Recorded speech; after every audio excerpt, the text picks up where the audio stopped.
This one is part 3. In this session, we have studied about balanced diet, pulses, groundnuts, soybean, sprouted seeds, moong, fermented food like idli, combination of flour, missi roti, thepla, made from cereals and pulses, banana, spinach, sattu, jaggery. Available vegetables are other such food provide many nutrients. तो ये जो सभी मैंने आपको name बताए, ये सारे food material हमको प्रॉपर अमाउंट में न्यूट्रिएंट्स प्रोवाइड कराते हैं.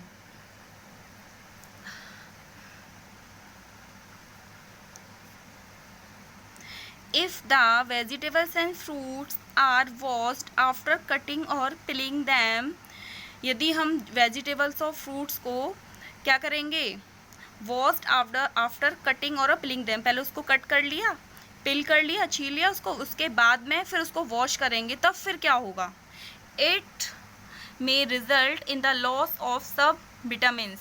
तो क्या होगा, विटामिन्स जो उसमें प्रेजेंट होंगी वो उसका लॉस हो जाएगा. जैसे सपोज आपको गाजर का हलवा बनाना है, तो आपने क्या किया, सबसे पहले आपने गाजर को पहले कट कर लिया अच्छे से, है ना. उसको करने के बाद में फिर आपने उसको फिर बाद में वॉश किया, तो क्या होगा, उसके जितने भी उसमें विटामिन मिनरल्स प्रेजेंट होंगे वो तो वाटर में मिल जाएंगे और वहाँ से रिमूव आउट हो जाएंगे.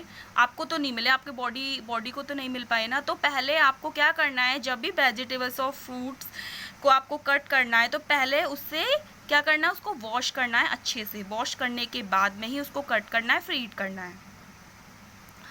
We all know that cooking improve the taste of the food and make it easy to digest. तो कुकिंग किस में हेल्प करता है, किस में, वो उसका जो फूड आइटम है उसका टेस्ट बढ़ा देता है.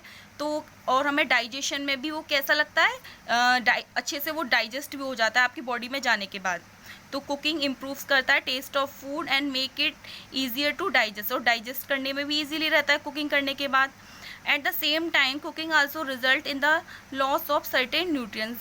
कभी कभी क्या होता है, कुकिंग में भी न्यूट्रिएंट्स का लॉस हो जाता है, उसमें न्यूट्रिएंट्स भी रिमूव हो जाते हैं उस फूड मटेरियल में से. Many useful proteins and considerable amount of minerals are lost of excess water is used during cooking and is then thrown away. क्या होगा, कोई भी फूड मटेरियल है, उसमें प्रोटीन्स प्रेजेंट है, सम अमाउंट ऑफ मिनरल्स, वो क्या होगा, उस फूड मटेरियल में से लॉस्ट हो जाते हैं, रिमूव हो जाते हैं. कब, if excess water is use during cooking, जब उसमें आप एक्सेस वाटर यूज़ कर रहे हो उसमें, जैसे कोई भी सब्जी प्रिपेयर कर रहे हो, जब एक्सेस वाटर यूज़ होगा तो क्या हो रहा है, use during cooking and is then thrown away, वो उसमें से रिमूव आउट हो जाते हैं. Vitamin C gets easy destroyed by heat during cooking. और जो विटामिन सी, जो सिट्रस वाले फूड जो रहते हैं, वो भी डिस्ट्रॉय हो जाते हैं जब आप कुकिंग करते हो. तो उनको जो सिट्रस फूड होते हैं लाइक आप जो ऑरेंज वगैरह ईट करते हो, लेमन, तो उनको तो वैसे ही आप ईट कर सकते हो. बूजो thought that fat would be the best food to eat. ये जो बूजो हैं, इनको लगता है कि जो फैटी फूड्स हैं वो खाना अच्छा रहता है, ऑल द टाइम, हर समय फैटी फूड्स ईट करो. आप लोगों को भी तो पसंद होते हैं बर्गर, पिज़्ज़ा. अ कटोरी bowl of fat will give much more energy. ये कह रहे हैं कि एक कटोरी अगर फैट, जिसमें फैट प्रेजेंट हो, उस फूड को हम ईट कर रहे हैं तो हमें बहुत ज़्यादा एनर्जी दे रहा है, देन अ कटोरी ऑफ कार्बोहाइड्रेट रिच फूड. अगर कंपैरिजन कर रहे हैं तो जो कार्बोहाइड्रेट रिच फूड है उसके कंपैरिजन में, जिस फूड आइटम में कार्बोहाइड्रेट प्रेजेंट है उसके कंपैरिजन में, कार्बोहाइड्रेट किस में प्रेजेंट होगी बेटा, जैसे राइस है, वीट है, पोटैटो है, उसके कंपैरिजन में जो फैटी फूड है वो ज़्यादा एनर्जी दे रहा है. So carbohydrate rich food is it so he ate nothing but food rich in fats. तो ये कुछ नहीं खाता है, बस यही फूड ईट करता है जिसमें फैट्स होते हैं, like fried food like samosa and पूरी, स्नैक्स, मलाई रबड़ी, पेड़ा, स्वीट्स, जिसमें फैट्स प्रेजेंट है. उसको लगता है ये खाना उसकी बॉडी के लिए अच्छा है, तो ये सिर्फ यही ईट करता है. Do you think he was right? क्या आपको लगता है कि वो सही करता था कि सिर्फ फैटी फूड ईट कर रहा है? No, of course not. नहीं, बिल्कुल नहीं. It can be very harmful for us to eat too much of fat. अगर हम ज़्यादा फैट ईट करेंगे तो ये हमारे लिए हार्मफुल भी है. And we may end up suffering from a condition called obesity. फिर एक ऐसी कंडीशन आ जाएगी जब हम सारा क्या कहते हैं ऑयली फूड ईट करते रहेंगे, फैटी फूड ईट करते रहेंगे, तो कैसी कंडीशन आ जाएगी? ओबेसिटी. ओबेसिटी क्या होती है? देखो ये कितना मोटा नज़र आ रहा है ना आपको, तो ये उसको ओबेसिटी वाली प्रॉब्लम हो गई है, मोटापा. अभी हमने क्या रीड किया था अबाउट बैलेंस डाइट, और उसमें जो फूड में न्यूट्रिएंट्स प्रेजेंट होते हैं अगर वो रिमूव आउट हो जाएंगे तो फिर उसको खाने से कोई फ़ायदा नहीं है, क्योंकि आपने कुकिंग की उसमें से उसके जो न्यूट्रिएंट्स थे वो रिमूव हो गए. और जब जैसे बूजो क्या कहते हैं बूजो हैं, ये सिर्फ फैटी फूड खाए जा रहे हैं तो इनको एक ओबेसिटी हो गई है, ये भी प्रॉब्लम है. अगर ऐसे ही चलता रहा तो ये बीमार भी हो सकते हैं, इनको कोई डिजीज़ भी हो सकती है बॉडी में. तो अब क्या बात करेंगे हम? Now let's move on, try to understand what is deficiency diseases. अब डेफिशिएंसी डिजीजेस क्या होती हैं अब ये जानेंगे हम. Okay. A person may be getting enough food to eat. कोई पर्सन है उसके पास इनफ फूड है ईट करने के लिए, but sometime the food may not contain a particular nutrients. Food तो है लेकिन उसमें कोई भी पर्टिकुलर न्यूट्रिएंट्स प्रेजेंट नहीं है, हो सकता है प्रेजेंट नहीं हो. If this continuous over a long period of time, और वो लंबे टाइम तक उसी फूड को ईट किए जा रहा है, उसमें न्यूट्रिएंट्स प्रेजेंट नहीं है जो होने चाहिए. The person may suffer from its deficiency. तो जो पर्टिकुलर न्यूट्रिएंट्स प्रेजेंट नहीं है उस फूड मटेरियल में, तो उस पर्सन के अंदर पर्टिकुलर उस न्यूट्रिएंट्स की कमी हो जाएगी. Is that clear?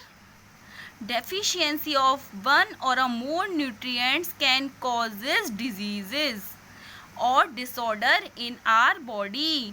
जो डेफिशिएंसी हो जाएगी वन और मोर न्यूट्रिएंट्स जो उसमें फूड मटेरियल में प्रेजेंट नहीं है, उसकी वजह से अगर आप उसको ईट कर रहे हो तो उसको कोई बीमारी हो सकती है, उसकी बॉडी में कोई डिसऑर्डर हो सकता है. Diseases that occur due to a lack of nutrients. अब हम बात करेंगे डिजीज हो क्यों रही हैं, कब हो रही हैं? जब आपकी बॉडी में लैक ऑफ न्यूट्रिएंट्स है, यानी कि न्यूट्रिएंट्स आप प्रॉपर ईट नहीं कर रहे हो. न्यूट्रिएंट्स में मीन्स क्या? आप प्रॉपर बैलेंस डाइट ईट नहीं कर रहे हो जिसमें carbohydrate, proteins, vitamins, fats, minerals सभी प्रेजेंट हों. जब आप प्रॉपरली न्यूट्रिएंट्स इस फूड मटेरियल में प्रेजेंट होते हैं वो वाली आप डाइट ईट नहीं करेंगे, तब क्या होगा? आपकी बॉडी में डेफिशिएंसी हो जाएगी. देखिए, over a long period are called deficiency diseases. तो उस बहुत टाइम तक आप एक ही फूड मटेरियल को ईट करते जा रहे हैं, उसमें सारे न्यूट्रिएंट्स प्रेजेंट नहीं है, तो वो आपकी बॉडी में डिजीज़ कॉज करेंगे, तब वो क्या कहलाएगा? Deficiency of diseases. अच्छा, बात करते हैं कि ये चलो डेफिशिएंसी तो डिजीज़ हो गई, आपके माइंड में ये क्वेश्चन आया कि अब ये डेफिशिएंसी जो डिजीज़ हो गई, अब इसका क्योर क्या है? अब हम इसको मतलब कैसे हम इसको बच सकते हैं कि हमारी बॉडी में किसी भी न्यूट्रिएंट्स की डेफिशिएंसी ना हो पर्टिकुलर. तो इसके लिए क्या है? All deficiency diseases can be prevented by taking a balance diet. जब आप प्रॉपरली बैलेंस डाइट ईट करेंगे तो आपकी बॉडी में किसी भी न्यूट्रिएंट्स की कमी नहीं होगी. अगर न्यूट्रिएंट्स की बेटा कमी हो जाएगी आपकी बॉडी में, तो क्या एग्जांपल देके बताती हूँ मैं आपको क्या इफेक्ट होगा. आपने देखा होगा डिसकलरेशन ऑफ हेयर. आजकल छोटे छोटे बच्चों के जो हेयर है वो वाइट हो जाते हैं. किसकी वजह से होते हैं? इसकी वजह से कि मम्मा ने बनाई आज पालक की सब्जी, आज मम्मा ने बनाई आपके लिए कुछ भी मैंगो शेक दे रही हैं, आपको कुछ भी कर्ड ईट करने को दे रही हैं, बट आप ईट करते ही नहीं हैं. आपको तो सिर्फ मैगी खाना है, पास्ता खाना है, नूडल्स. तो वो तो कोई बैलेंस डाइट नहीं है ना. जो आपकी मम्मा आपको डेली में जो भी सब्जी बना के देती हैं, चपाती देती हैं, राइस देती हैं, कर्ड देती हैं, आपको प्रॉपरली उनको ईट करना है, तो वो क्या होगी? बैलेंस डाइट होगी. तो मैंने आपको बताया एक तो डिस्कलरेशन ऑफ हेयर हो जाता है, स्टर्न ग्रोथ. कभी कभी किसी किसी बच्चे की ना हाइट देखी होगी, कोई कोई बच्चे तो लंबे होते हैं, कुछ बच्चों की हाइट कम रह जाती है. अब वो कम कैसे रह जाएगी? वो प्रॉपरली बैलेंस डाइट ईट नहीं करेंगे. स्वेलिंग ऑफ फेसेस नज़र आएगा. किसी किसी का फेस आपको देखने से नज़र आता है. तो ये सब क्या है, डेफिशिएंसी डिजीजेस के सिम्टम्स हैं जो हमें देखने पर ऑब्जर्व हो जाते हैं कि ये पूरे जो भी न्यूट्रिएंट्स हैं एडिक्वेट अमाउंट में ईट नहीं कर रहे हैं अपने फूड मटेरियल में, इसकी वजह से ही ये इनको डेफिशिएंसी ऑफ डिजीजेस हुई हैं। समझ में आया आपको? अब नेक्स्ट वीडियो में मैं आपको बताऊंगी some diseases disorder caused by deficiency of vitamins and minerals. अब जो ये डिजीजेज हैं हो रही हैं, डिसऑर्डर हो रहे हैं, ये किस मिनरल्स पर्टिकुलर और विटामिन्स की वजह से हो रहे हैं, इनके बारे में हम स्टडी करेंगे। समझ में आया आपको? तो हमने अभी बैलेंस डाइट के बारे में जाना, अभी आपको पता चला ना बैलेंस डाइट क्या होती है और डेफिशिएंसी डिजीजेस क्या होती हैं। तो मैंने आज की क्लास में आपको बैलेंस डाइट और डेफिशिएंसी डिजीजेस दोनों टॉपिक क्लियर किए हैं और मैं समझती हूँ आपको अच्छे से समझ आ गए होंगे। अब नेक्स्ट क्लास में मैं आपको बताऊंगी some diseases disorder caused by deficiency of vitamins and minerals. Thanks for watching my video.